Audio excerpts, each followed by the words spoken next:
Like, hello subscribe, दोस्तों, and आपका press the स्वागत है bell मेरे icon खूबसूरत for new channel India updates. Booster platform पर। जैसा कि आप लोगों का कमेंट था कि सर प्लीज़ एक ही वीडियो में संपूर्ण वर्णमाला लाइए, तो इसी को ध्यान में रखते हुए हम सब लोग एक बार फिर से वही एक ही वीडियो में संपूर्ण वर्णमाला लाने की कोशिश की है, जो कि सभी प्रतियोगी परीक्षाओं के लिए बहुत ही इम्पोर्टेंट है। चलिए दोस्तों, देखते हैं।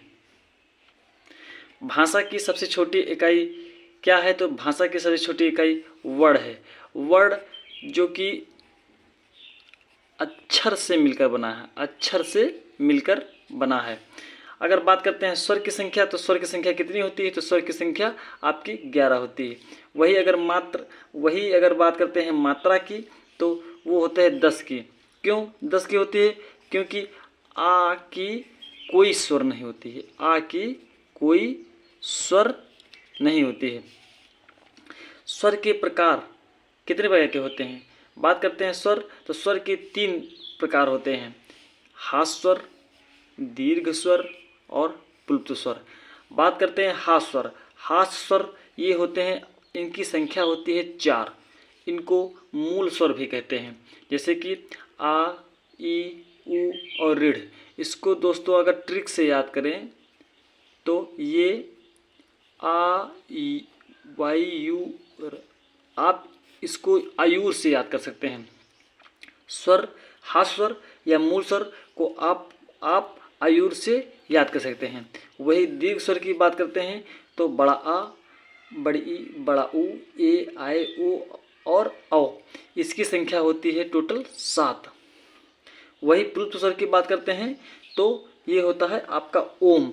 क्योंकि अगर बात करें हास स्वर, तो ये कम समय में बोला जा सकता है। दीर्घ स्वर उससे भी ज़्यादा समय में बोला जा सकता है। लेकिन बात करते हैं प्लुप्त स्वर, तो यह सभी स्वरों के तिगुना यानी तिगुना बोला जा सकता है। वही बात करते हैं संयुक्त व्यंजन की, तो संयुक्त व्यंजन आपकी इनकी संख्या कितनी होती है? तो संख्या इनकी होती है 4, जैसे कि छा, त्रिंग, ज्ञा और स्रा।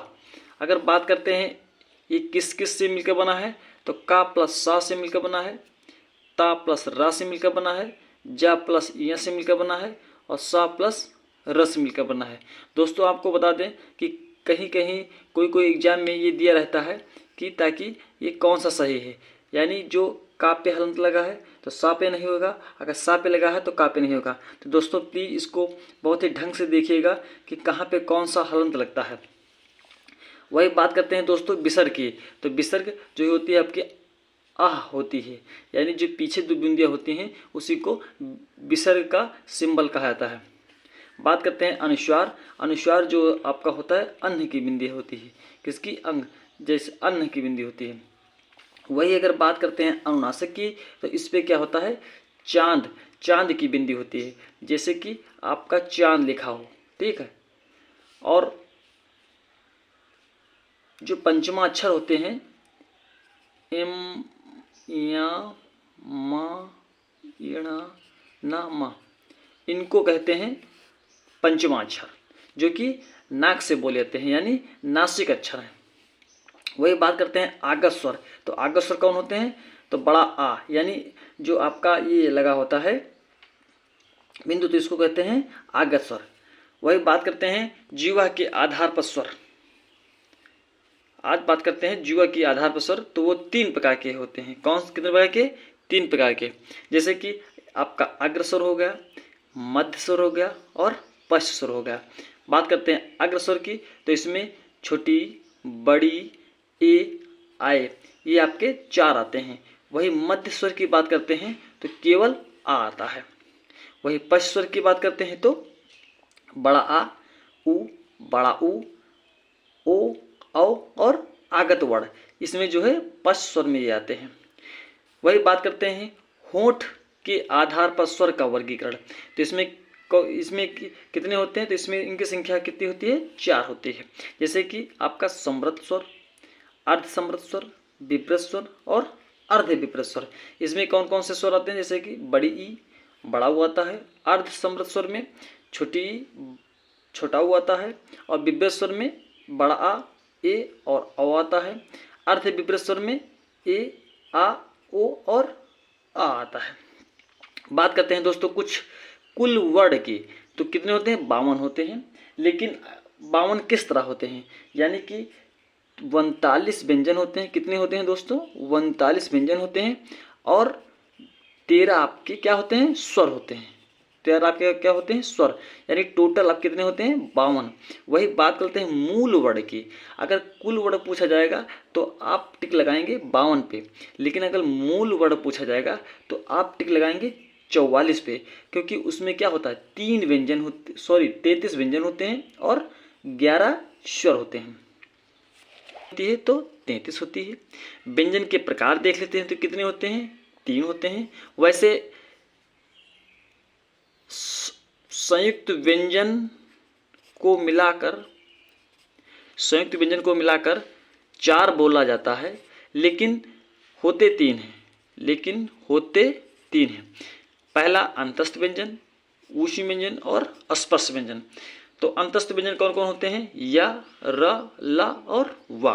वही ऊष्म व्यंजन की बात करते हैं तो श, श, श, श।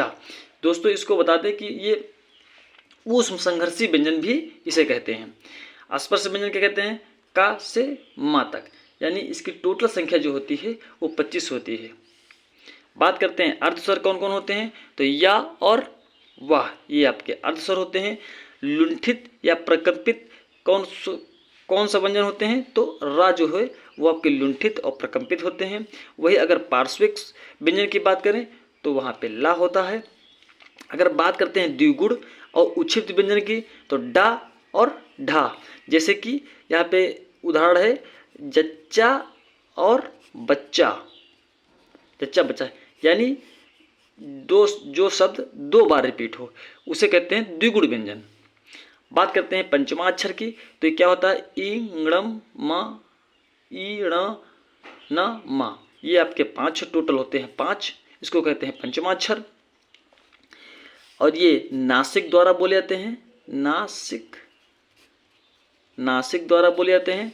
वह बात करते हैं वृत्तस्य व्यंजन की तो क्या होता है? सज रल। ये ट्रिक है आपकी, सज रल, ये आपकी क्या है? एक ट्रिक है, इससे आसानी से याद कर सकते हैं।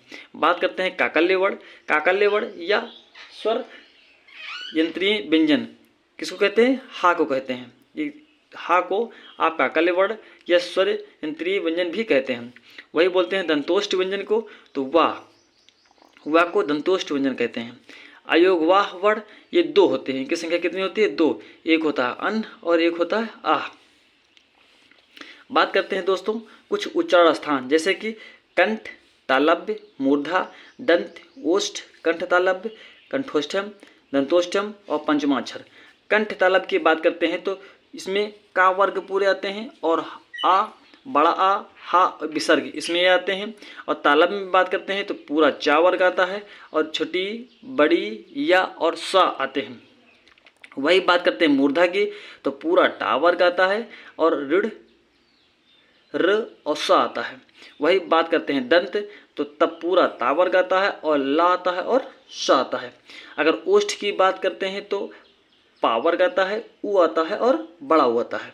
वही कंठ तालव्य की बात करते हैं तो ए और आई आता है। कंठोष्टम की बात करते हैं तो ओ और ओ ये कंठोष्टम है। और दंतोष्टम यानी केवल ओ वा जो केवल वा होता है ये क्या है? दंतोष्टम है। अगर पंचमाक्षर की बात करते हैं तो ण मा, क्योंकि ये नाक से बोला जाता है। दोस्तों बात करते हैं कुछ अघोष, सघोष और अल्प प्राण, महाप्राण। बात करते हैं दोस्त अघोष और सघोष। देखने में तो लगता है कि सघोष पहले आना चाहिए, अघोष बाद में आना चाहिए, लेकिन अघोष क्यों पहले आया? क्योंकि इसमें सबसे पहले जो आ है इसका क्रम पहले है, इसलिए अघोष पहले आया और सघोष बाद में आया। बात करते हैं जैसे कि अघोष में ये 1 और 2 यानी कि का और खा होंगे। क्या होगा? का और खा होंगे। वही सघोष की बात करते हैं तो आपका गा, घा और अंगा होंगे, यानी इसका कोड होता है 12 और इसका होता है 3 तीसरा वर्ग, चौथा वर्ग और 5वां वर्ग।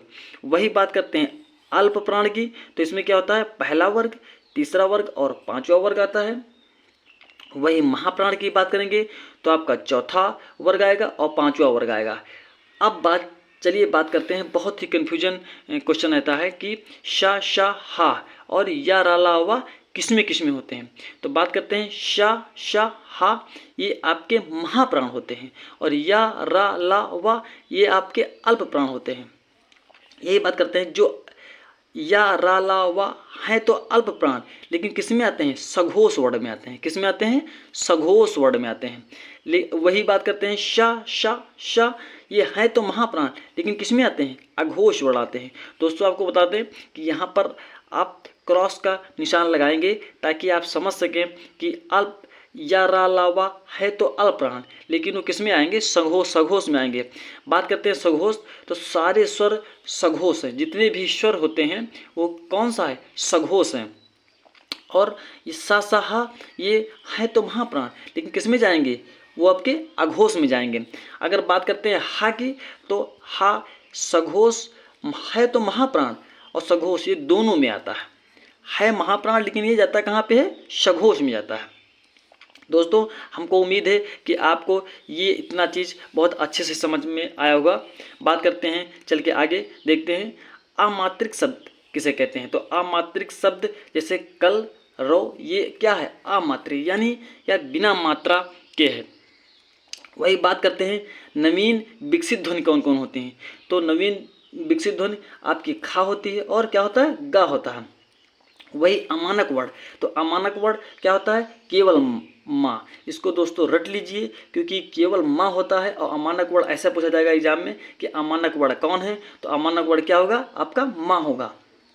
वही बात करते हैं अरबी और फारसी ध्वनि कौन कौन होती हैं। तो का खा जा और फा एक कौन सी ध्वनि है, तो ये आपकी अरबी फारसी ध्वनि है। वही बात करते हैं अस्पर्श संघर्षी व्यंजन कौन से हैं। तो अस्पर्श संघर्षी की बात करते हैं तो आपकी चा छा जा झा। दोस्तों आपको बता दें कि यहाँ पर क्या होता है कि अगर संघर्षी ऊष्म की बात करते हैं, क्या होता है, संघर्षी ऊष्म की बात करते हैं, ऊष्म की बात करते हैं तो वो आपका शा और शा और हा होगा। लेकिन अगर बात करेंगे स्पर्शी संघर्षी तो वो आपका क्या होगा, वो आपका चा छा जा और झा होगा। अगर बात करेंगे संघर्षी व्यंजन तो वो आपका शा शा शा शा। दोस्तों हमें पूरी उम्मीद है कि ये वीडियो आपको बहुत ही पसंद आया होगा। तो प्लीज़ ये वीडियो दोस्तों तक शेयर सब्सक्राइब करिए।